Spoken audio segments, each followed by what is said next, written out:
I request Arif to come up and deliver the keynote address on unlocking the potential of your warehouse.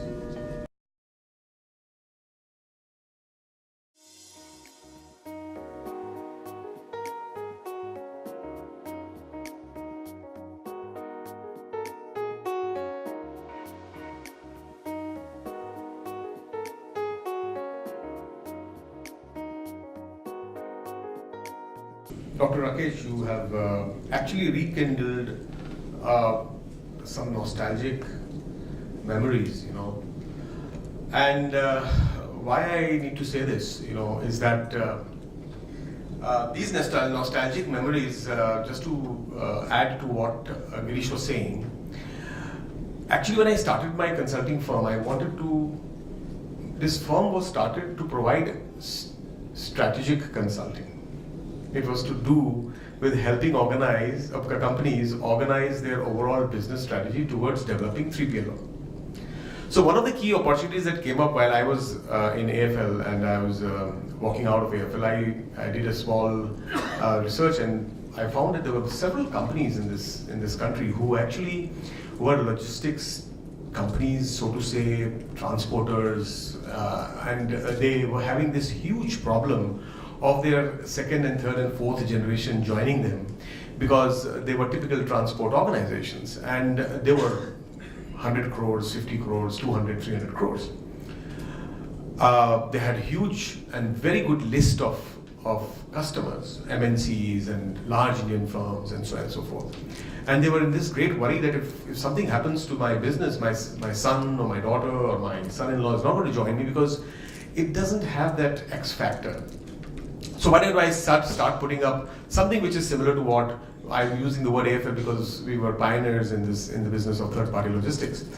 And why don't we start putting up warehouses and so on and so forth. And that was one very big opportunity I found in my life cycle. I think there'll be enough for me to service because we have more than 2.5 to 3 million, which is about 30 lakh transporters. Small to big in the country at that time. I'm talking of the year 2005. But believe me, I actually found that people were not looking at strategy. And nobody was interested in strategy. Because strategy, to Indian belief, does not pay. What pays is transaction. At the end of the day, we are all used to waiting for that SMS today to open up on our smartphones and tell us what is our bank balance today. At the end of the day, businessmen, the moment they reach there, the first salam they get is from the munim or the accountant, and they say, "Bank paisa kitna aaj? Aaj check कौन सी issue होने हैं? आज कौन से check लगेंगे और कौन से check whatever." So the whole thing is that the entire business environment, and you are absolutely right, till the time that we wear ourselves away from transaction and start looking at strategy, neither will the Sagar Mala get appreciated, neither will the cleaning of the Ganges get appreciated, and neither will the golden quadrilateral ever get appreciated. Okay? And to add to this huge dichotomy between strategy and transaction, or strategy and tactic, are the private equity firms. So I talk to private equity firms, maybe 7 or 8 of them every year, and some of them hire me as a subject matter expert to ask, should I give this to this company, to Rivigo, to Blackbird, to this and that. We want to give them their A seed funding and B series funding and so on and so forth. The entire argument there and the entire lens is revolving around how many transactions are these guys going to do. So if private equity firms is funding organizations, is it based on strategy? Or is it how much profit will this be able to give me? I need to exit in 3 years' time. So when you talk of exiting in 3 years' time, then you're surely not talking of strategy. Strategy is about life, it's about long term, it's about business ethos, ethics. Strategies were made by people like Tata's. The question is that, and you're absolutely right, that as an academician, as a thought leader, as an economist, you started talking about rural India 15, 20 years back, saying that's going to be driving the economy of the country. The fact is that when people ask me, कि यार बुरे दिन चल रहे हैं, धंधा कैसा है? Today I was getting down the lift of my building to come here, and I asked this guy who every time we just meet each other, और साहब कैसे हैं? सब ठीक ठाक? Okay. और कैसे चल रहा है? चल रहा है. पुरानी कमाई पे जी रहे हैं. I mean, this is the pessimism that we forget. Nothing is going to happen to this country. Nothing bad is going to happen. We have reached such a level of snowball effect, okay, wherein the consumerism that has got created is going to keep driving economy. People have therefore stopped thinking about strategy. From one shirt and one white shirt and one black trouser to one sandal, we have moved to closets. 4 watches, 30 shoes, 25 shirts, 30 t-shirts. I mean, and every day and every week, as soon as it is Saturday, we want to go out and eat, and then we want some of us males have this stress buster called as shopping, which we thought was something which was the domain of women. I think men shop more than women, and impulsive shopping is much more done by men. So we have got actually, we've got addicted, like drug addicts. We have got addicted to spending, and spending is going to drive economy. So it is the consumer, it's going to drive economy, it's going to drive warehouses, it's going to drive logistics, it's going to, so, you will, the reach. So all these things, unfortunately what is happening is that for a very long time, transaction is going to be the role and the name of the game. However, strategy is something which is so important, which we don't realize, is going to create the sustainability. And that is what is worrying you and people like you and me.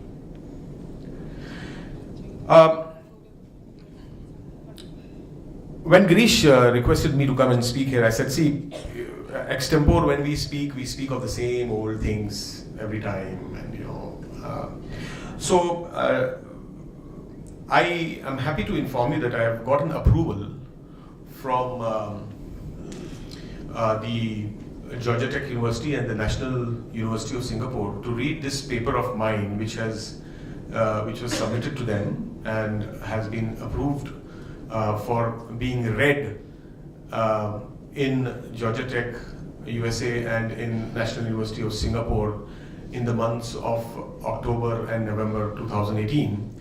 So I said that rather than people there benefiting out of what I'm reading, let me first of all start sharing this. So they've allowed me to read it twice in the country, and I thought I would read it first here, and then this next I will read it, it'll be probably some larger forum outside there, but just because we have a very intimate relationship with ISCMPro and Dr. Rakesh and Girish and the entire team. So I said, let me read this here. So I'm going to read a paper which is going to be published very soon and is going to form a part of a white paper at different places, So you will have to pardon me of looking down. Generally, I don't like reading things. I like to speak more extempore, but I'll have to now read a few of these things, and probably somewhere I'll take a departure from a few paragraphs here and there, and then come back and then we'll discuss this. Okay. So I request your attention to my voice. I have tried to see how we can synchronize this paper of mine, which I'm going to read here, to the topic of today and to the overall sense of what the theme is going to be about in most of the day that you're going to be interacting with most of the people. Yes, unlocking value in the warehouse. I really don't know what and how people are going to unlock the value in the warehouse, because there isn't anything which the warehouse locks you from. I think it's unlocking the value in your mind, the ability to value what your infrastructure, your resources, and the sets of people, the technology, the IT, the processes including the potential of the driver and the security guard, who plays one of the most vital roles in the performance of supply chain in India. It's about you being able to unlock those values rather than something trying to help you to unlock the value. This is a paper which has been written after the GST, and there was this huge discussion that was going on pre-GST, what will happen? And even today, the question remains the same. What will happen after GST? Despite the fact that GST is now more than 8-9 months old. Okay. My point is that what will happen has already happened. Okay. Once it has happened, the issue is how do you exploit the situation? How do you make sure? So now people are now finding, rather than finding ways of how to use GST as a facilitator to run business, we are first of all spending ways of how to avoid GST. Okay, classification, ISCO asset declare. So somebody sent a society bill to in your maintenance. If you stay in societies in India, in Bombay, most of us stay in housing societies. Unlike Nagpur, where Mr. Thakkar probably owns a huge bungalow. So we stay in these societies, and now it was just realized that if you raise a security deposit, it doesn't attract GST. If you ask for a security deposit, it doesn't attract GST. But if you ask for fund through any other means, fine, it will attract GST.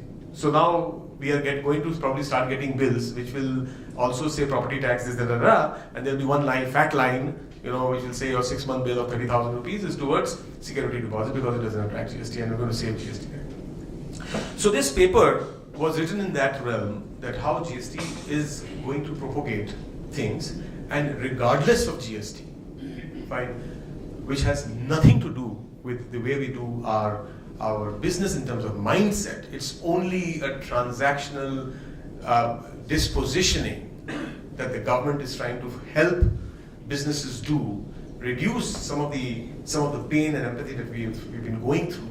It's nothing else. Okay, business is going to be as usual. Okay. In today's post-GST India and rapidly changing landscape in collaborative, cost-centric, and digital supply chain management with cross-sector best practices to cut costs, whilst meeting customer expectations with a focus on collaboration and digitization, it's now time to move on. The boom in e-commerce and the increasing shift towards technologies such as Internet of Things, cloud and analytics are impacting logistics operations of manufacturers, retailers, and consumer good companies in a very large way. These technologies and omni-channel business models are digitally empowering consumers today, thus making it imperative for businesses to provide uniform customer experiences across various communities and delivery channels. As shippers try to make the consumer delivery experience better and better, seamless, and more possible, the complexities of their logistics network continue to increase. This gives rise to the need of collaborative or collaborating of their logistics network, which needs to consistently increase. This gives rise to the need of collaboration with third-party logistics companies, providers in newer and better and more innovative ways. As the strategic importance, and this is very important, which I'm trying to keep up, I've been harping for now past 18 to 20 years. It is extremely imperative for third-party logistics service providers to start making their way in the strategic seating tanks and the boardrooms of their principals. Till the time you do not make your way in the boardroom of your principals, the strategic value and importance of third-party logistics companies will never ever cross the transactional behavior line. Today, the value of service providers remains extremely transactional. In an environment of increasing complexity of material and information flow, as well as the proliferation of network, data, and enhancement service requirements, logistics service providers face some daunting challenges. The need of the hour is to develop the ability to analyze massive volumes of complex data to anticipated evolving customer needs while adapting to change and uncertainties to drive better business outcomes.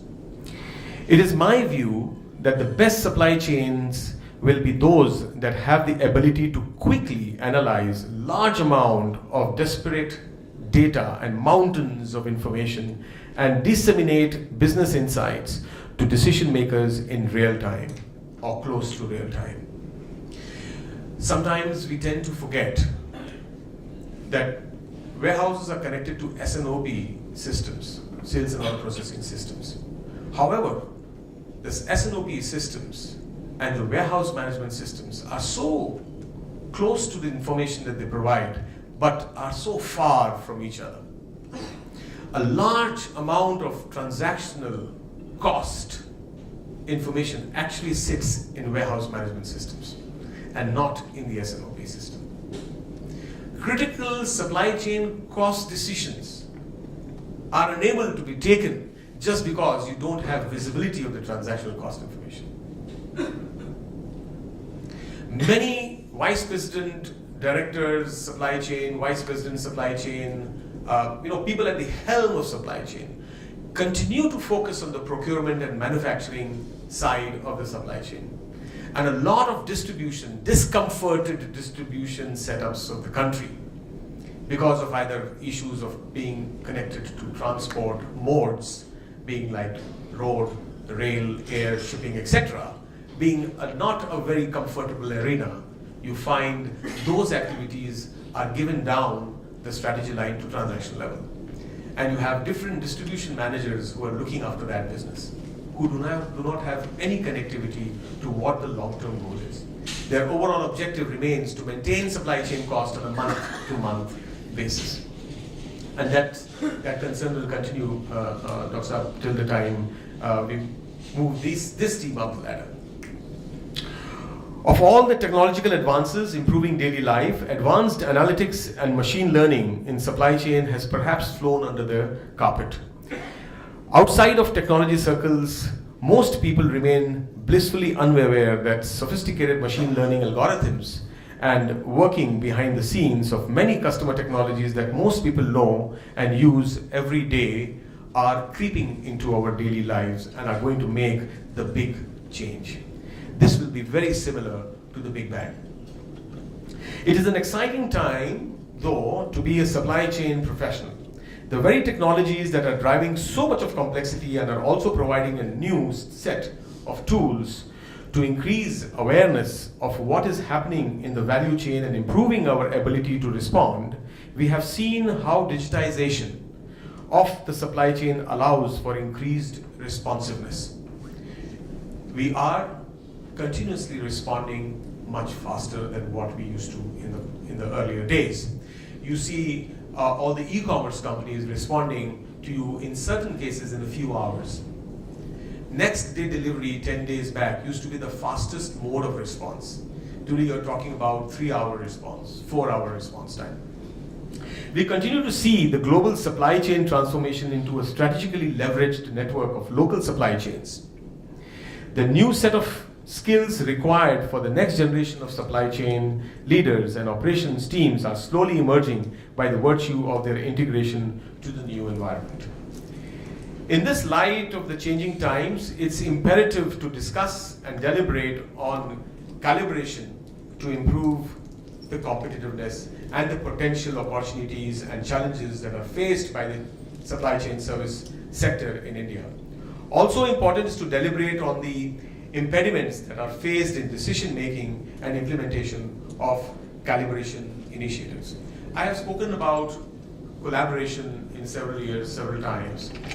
Recently I've started speaking about calibration because we may collaborate. A lot of us have started understanding the benefits of linkages between supply chains. But after linking, the perfection and the precision you will be able to achieve only if you calibrate. And calibration is going to be the next winning factor. If you will not calibrate, you will not be able to exploit the maximum between the two relationships. And relationship is no more about just connection, but it's about calibration. And therefore, a much higher impetus from my side on calibration. The supply chain sector is positive and awaits the opportunities emerging out of the government policies with respect to Make in India, 100% FDI in various sectors of manufacturing, skilling India development initiatives, and encouraging the youth to start up new organizations. Implementation of the GST, which is recently still being factored as a new change in the country, recognition of the logistics sector as an industry, proper zoning of the lands for transportation and logistics hubs as strategic nodal points across the country will remove all these impediments that have been in our way for several decades. Private investment in modern logistics park to build smart, efficient, and effective infrastructure aligned to the processes and functions of our distribution centers is definitely going to be the next wave. This wave will clear the path for automation as smart cities and buildings will develop, integrating green building concepts for sustainability as in considering the environment and the human with man, material flow, and machine path in their mind. I'm not very sure how much of infrastructure is built with man, machine flow, vehicle flow, in our mind. I was recently designing a warehouse for a company which processes approximately 15,000 transactions in one day. And I said, you have already hired a warehouse. You're sitting in this warehouse. You're saying that this is the anaconda that I'm sitting on. And now, can you please get Mother Mary to help me? I said, Mother Mary is also, she fears the anaconda. So the point is that if we are not going to analyze our processes, our operations, the volumes, throughputs, transactions, the whole building can't hold a camera weight. And you're not going to talk about surveillance. You don't have the right amount of openings, the doors, where am I? And this warehouse is going to have people which are going to be in excess of about 400 people working in the warehouse despite automation. Okay, there is no place. 400 people, I told him, means approximately 10 toilets for men, 15 toilets or 8 to 10 toilets for females. Small thing. Now, I mean, we shouldn't be ashamed to use the word toilets in professional conferences because Swachh Bharat is all about the toilets, right? So, 15 to 20 toilets. And I said 15 to 20 toilets means so many square feet. So I said, oh, this is almost 7% of the total warehouse space. So I told him, abhi jayegi kahan bhai? Now we are still at that primitive, unfortunately. We now enter into the second machine age. Now, on one hand, I'm talking about toilets, and the second, I'm talking about waves and ages. We now enter into the second machine age. I'm not sure what happened to the first, but anyways. Piles to pallets, pallets to boxes, boxes to pieces, and pieces to eaches, and now eaches repacked in a small box. And this is coupled with the attitude of a customer who says, I want it now. The introduction of disruptive technologies, digitization, smart machines, robotics, and changes is going to change the way we do things, for sure. Because there are several who have understood this and have taken the first mover advantage. The convergence of smart machines and algorithmic business machines doing business processes are thoughts that we definitely need to dive in. When we talk of advanced analytics, it does not mean, please, it does not mean in any way something new that you don't know how to do. We used to talk about MIS, we were looking at data. 30 years back, we were looking at MIS, we were still looking at data. We had secretaries and young boys who were crunching this data and making graphs for us. That was also data analytics. The only problem today is that the data size has become large. The data points have become many. The problem is, do you know the data points? And do you have the data? if your data is structured in a particular way and you exactly want to know what you want, you know what is going to help you in taking that decision, that is what the modern day data analytics is about. So data analytics is not something that you are not doing or you have not been doing. I think we all have loved to be with data. We all understand what data is. Looking at your business, looking at your bank account is another way of looking at data. Looking at your invoices, looking at line level items, how many lines per invoice, etc., is all the way that you've been analyzing data. So data analytics is something you've been doing and you need to continue to just do. It all depends at which stage do you want this data analytics to converge with artificial intelligence. And that is the tipping point for organizations in terms of strategy today. Capacity optimization, speed and efficiency have taken the center stage. The point is, when were they not part of the center stage? When 15 years back, when you moved from a small warehouse and you got into a large logistics park 20 years back, were you not looking at capacity optimization? Did you not take a decision that my height of the warehouse should be so much? Did you not decide that how can I use the overall cube? So when was capacity optimization never part of your center stage in terms of decision making? It was always a part of the center. It was part of the center stage of decision making. The only thing was that we probably did not look at it as seriously as we had to. Today, compelling needs, and most of these compelling needs are to do with speed and cost. So, high density storage systems, active picking, use of devices, automated MHEs, goods to man approach, batch picking to dynamic picking, and system of record to system of reality have been in place for yesteryears. They've been there. They probably are now being coined in a completely new way. And they need to be looked at in a slightly different light. Recent years have seen a global shift towards the e-commerce business, with India being no exception. The country has seen remarkable growth in online retail activities supported by rising internet penetration, the emergence of numerous payment options, better value products, increasing confidence in online payment processes, and evolving consumer perceptions. As a result, the e-commerce industry in India is estimated to be this time at around about $30 billion and is forecasted to develop into a $100 billion business by 2022. This is providing opportunities for investors, consumers, developers, and logistics players alike.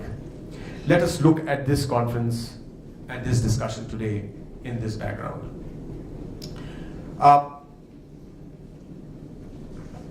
Do we all know how many service providers are sitting in this room?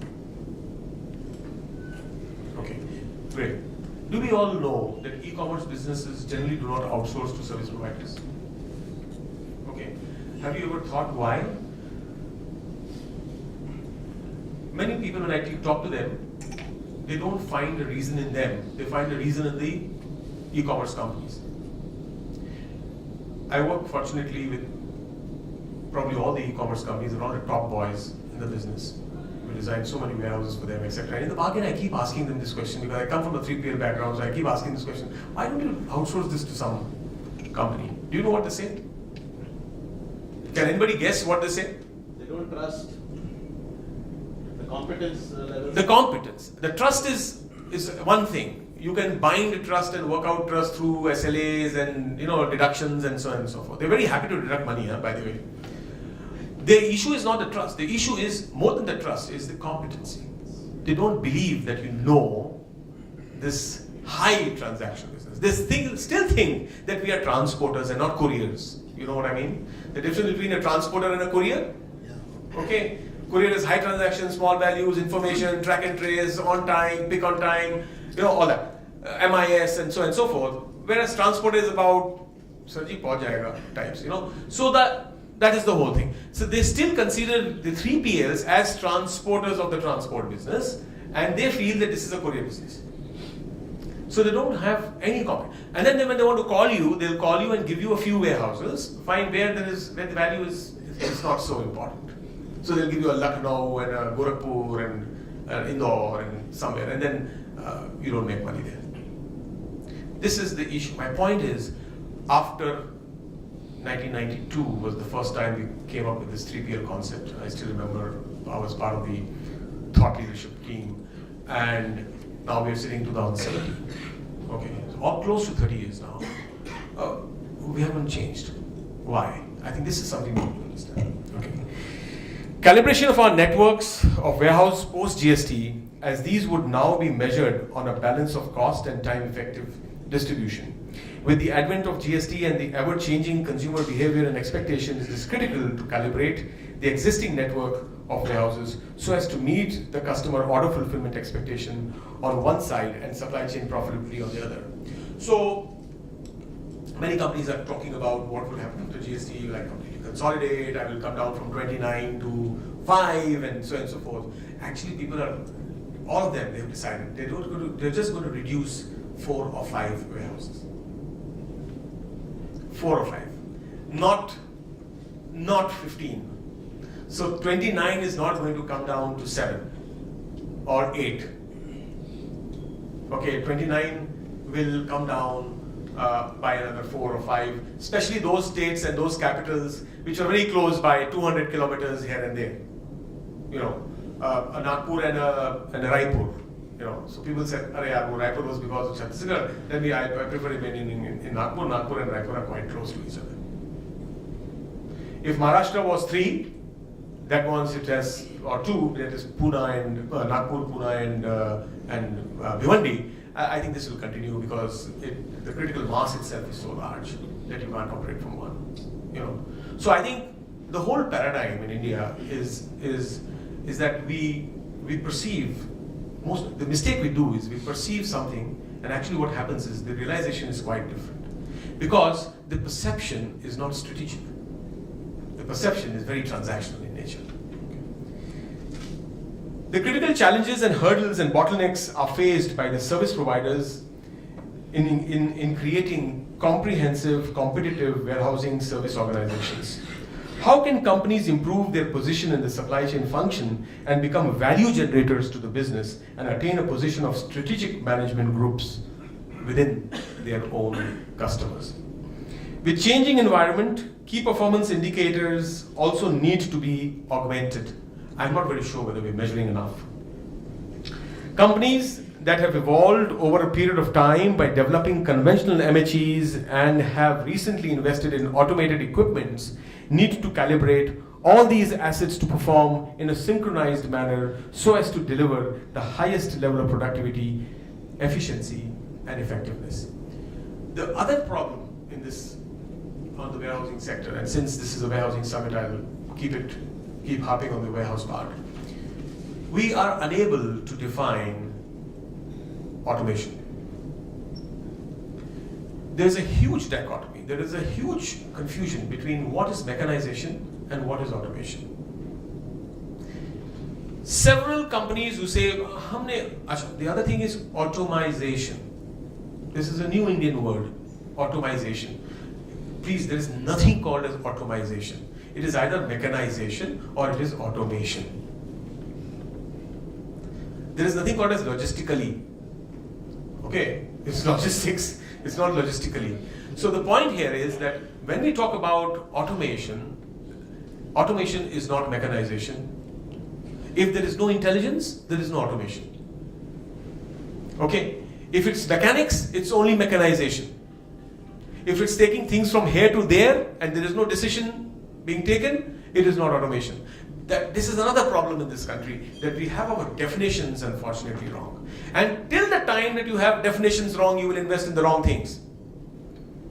Your strategies are going to go wrong. Your operational processes are going to go wrong because definitions are wrong.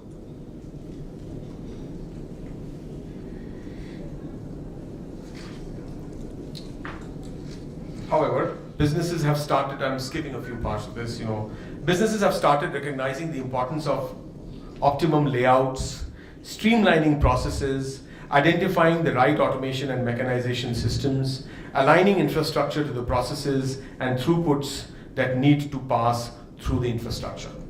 So the good news is that we are in business. Okay, if things were not being appreciated, my company wouldn't have been in business. So it's moving. The only point is that if it's going to move this slow, then the transformation is also going to be slow. Okay. The other thing is the appetite to take that risk. Many of our warehousing and distribution setups, organizations, companies, have a very, very poor appetite of taking that risk. A 3PL company would not take that risk if it doesn't have a customer who is willing to commit to it. Fine. A developer is not willing to take that risk if he doesn't have a tenant who is willing to commit to it. The point is that if this is going to be the chain of thoughts, then evolution is never going to take place. Okay, when the first mobile phone technology was created by Motorola and then it became commercialized by Nokia, there wasn't a single taker of the phone. But then they developed it. They spent millions or billions of dollars creating that technology. They put it in place, they put the first towers in place, and then they offered it to you. And when they offered it to you, you said, wow, this is good. And then they started spending those billions of dollars to start improvising, and today you have a smartphone. The point is that how many of you are willing to take that? I have seen, and believe me, I can, that's all I can say with my experience, and I can tell you that believe me, all those companies, and if you are a part of them, then be proud to be that. If you have taken an initiative of first making that investment, there is a customer who is there to pay for it. Do you agree with this, Mr. Thakkar? Yes, sir. Yeah. So people have made those investments. They never asked for those types of buildings. They never asked for a logistics park. But when you created that, they were takers for it. And they appreciated it and said, fine, I'm willing to pay you that small premium. So there are people. So please take that strategic step, take that investment that you need to do. Finally, my white paper ends by saying, perhaps these decisions have not been taken considering the relationships and the dynamics between these elements that are leading to suboptimal gains. Therefore, it is time to calibrate. An isolated view has to be taken with all these elements that we discussed. The calibration will involve taking a holistic and comprehensive view to integrate and deliver optimal productivity, increased accuracy, enhanced efficiency, and high impact effectiveness, which will create benchmarking standards in the warehousing processes in particular and industry at large.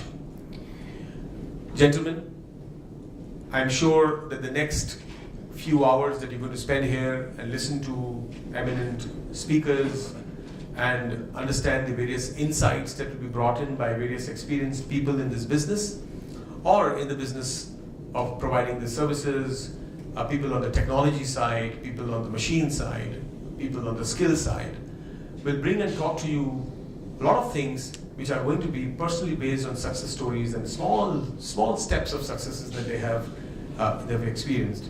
I think it is important that all of us make extreme critical notes of these successes. Try our best to go back and implement one thought that we carry from these conferences. Some of us, most of us actually, are here to listen. But please appreciate, there is no fun in listening if you don't implement. With this thought, I wish you all the very best for today and forever. Thank you.